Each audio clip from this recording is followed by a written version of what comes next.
আজ আপনাদের সাথে শেয়ার করব আমার কৃষ্ণচূড়া মরিচ গাছের কি অবস্থা। হ্যালো এভরিওয়ান, আসসালামু আলাইকুম। কাছে দূরে যে যেখান থেকে আমার এই ভিডিওটি দেখছেন আপনাদের সবাইকে ওয়েলকাম জানাচ্ছি Labani kitchen cooking and gardening এ। আশা করি আপনারা সবাই ভালো আছেন। আলহামদুলিল্লাহ আমিও অনেক ভালো আছি। আজ আপনাদের সাথে শেয়ার করব আমার কৃষ্ণচূড়া মরিচ গাছের অবস্থা। বেশ কিছুদিন আগে আমি একটি ব্লগ শেয়ার করেছিলাম যেখানে আমি রীতা আপার জন্য কিছু খাবার পাঠিয়েছিলাম, আর সে খাবারের সাথে কিছুটা কৃষ্ণচূড়া মরিচও পাঠিয়েছিলাম। আর সেই সময় গাছটি ছিল আমার ঘরের বাইরে। আর এখন কোথায়, চলুন আমরা একটু ঘুরে দেখে আসি। আলহামদুলিল্লাহ আপনাদের সাথে ভিডিওটি শেয়ার করতে পেরে আমার মনে অনেক অনেক অনেক অনেক অনেক বেশি আনন্দ লাগছে। কারণ বেশ কিছুদিন আগেই আমি রীতা আপার জন্য কিছু মরিচ এখান থেকে তুলেছিলাম, নিশ্চয়ই আপনাদের মনে আছে।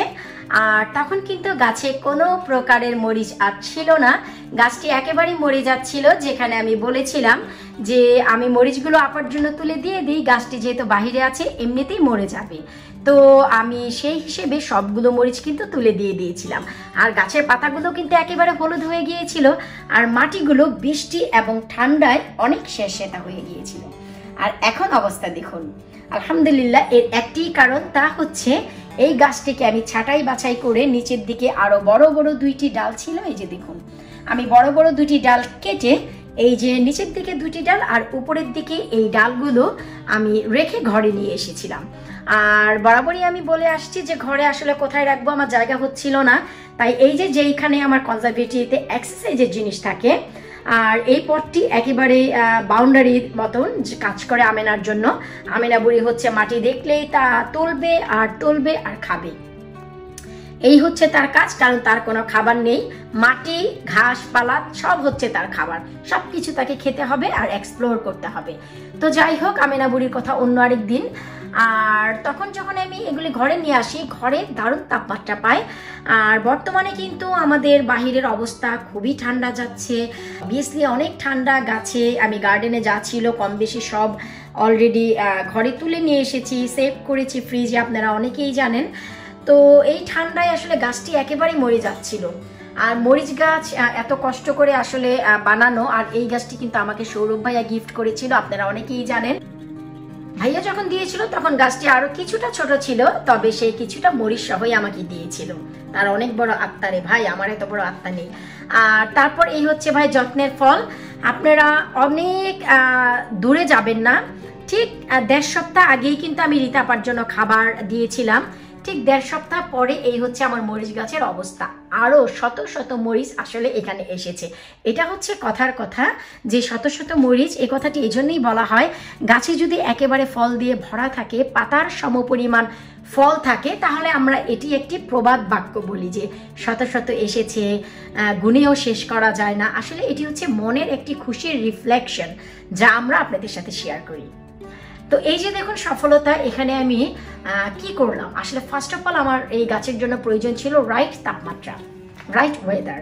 বাহিরে গাছটি কিন্তু একেবারেই মরা মরা অবস্থা ছিল। আশা করি আপনারা যদি একটু প্রিভিয়াস ভিডিওটি দেখে আসেন রীতা আপার ব্লগটি, সেখানে গেলেই বুঝতে পারবেন যে আমার এই গাছটির পাতাগুলো মরে যাচ্ছিল, হলুদ হয়ে যাচ্ছিল, আর কোনো মরিচও ছিল না। তাই কিন্তু আমি রীতা আপার জন্য বেশ কিছু মরিচও তুলে দিয়ে দিয়েছিলাম। আর মরিচগুলো বলেছিলাম যে আর বড়ও হবে না, এগুলি ঝাল না, এগুলো আমি কি দেব। তো তারপরে আমি যখন গাছটি ঘরে নিয়ে আসি, দারুণ তাপমাত্রা পেয়ে গাছটি আমি দেখলাম মরিচগুলো পোক্ত হওয়া শুরু হয়েছে। আমি গতকালে একটি খেয়েছি এখান থেকে, দারুণ ঝাল। তো গাছটি দেখলাম অনেক পোক্ত হওয়া শুরু হয়েছে, মরিচও এসেছে, আর যতগুলো ফুল ছিল সবগুলো ডগায় ডগায় ফুলগুলো ফুটে মরিচ হচ্ছে। এত ভালো লাগলো, তো ভাবলাম লাভলি ভিউয়ারদের সাথে শেয়ার করি এই সফলতাটি। এই সফলতা আসলে যা ছিল, এই মাটিতে যে পানির পরিমাণ ছিল আমি সেটি আগে কমিয়েছি। 1.5 সপ্তাহ আগে এই গাছটি আমি নিয়ে এসেছি, আনার পর এই পর্যন্ত কোনো আমি পানি ব্যবহার করিনি। আশা করি আপনারা দেখতেই পাচ্ছেন মাটিটা কত বেশি শুকনো, একেবারেই ঝরঝরা। এতে কিন্তু আমার গাছটি মরে যায়নি, কারণ মাটি একেবারেই ভেজা ছিল, সেইটুকু পরিমাণ পানি এই গাছের জন্য যথেষ্ট ছিল।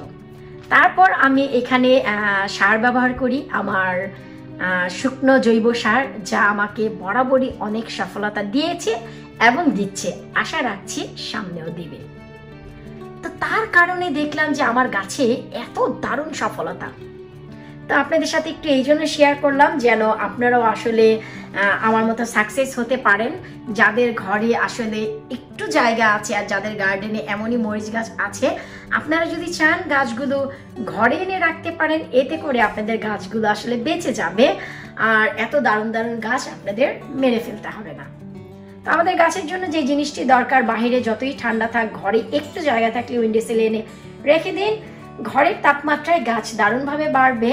আর মাটির পানিটি শুকিয়ে ফেলুন, পানি কম দিন।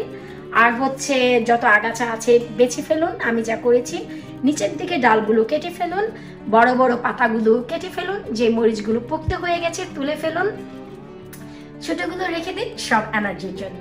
তাহলে আপনারা ঠিক এইরকম সফলতা পাবেন।